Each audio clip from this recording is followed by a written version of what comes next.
Good afternoon, Cigar Review 184, the Sancho Panza Non Plus Cuba. Of course, it is a Cuban cigar. It is not the Honduran Sancho Panza. It's a 42 ring gauge 5.1, or rather 5.07 inch ring gauge or length. It's a good little cigar. It's kind of interesting. It's not a light, creamy cigar. It's got a lot going on. It's a little rough around the edges. So I rarely get this in a cigar, but I get leather.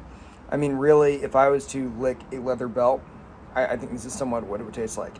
I've got a strop I use for shaving. I bet that is what the strop probably tastes like. A little bit of chocolate, especially up front in the first quarter of the cigar, I got chocolate. That kind of dissipated, and now I'm getting more leather, earth, a little bit of chocolate, and then almost like, not hay, but almost the kind of real tall grass you see in a field. That's a little bit of what I get.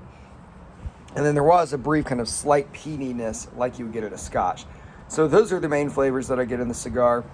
It's burning pretty much perfectly evenly. It draws well. It's kind of interesting. When I review cigars, how's it burn, how's it draw, how's it taste? It draws well, it burns well, and it does have nuance in the taste, right? It's not nondescript, right? There's stuff going on. That being said, do I really like this cigar?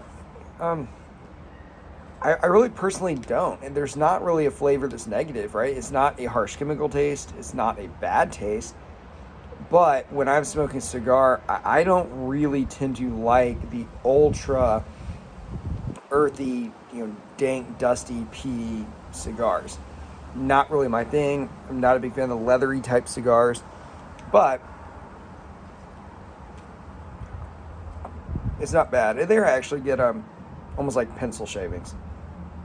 Overall, it's well made. It does have a complex taste. That being said, it's not my personal style. Now, would I buy it?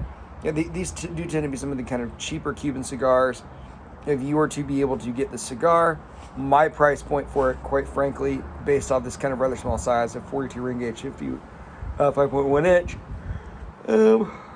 maybe $6. Now, it's a Cuban, so they do command higher prices in the U.S. for a variety of reasons, but it's not a bad cigar. It's not a knockout cigar.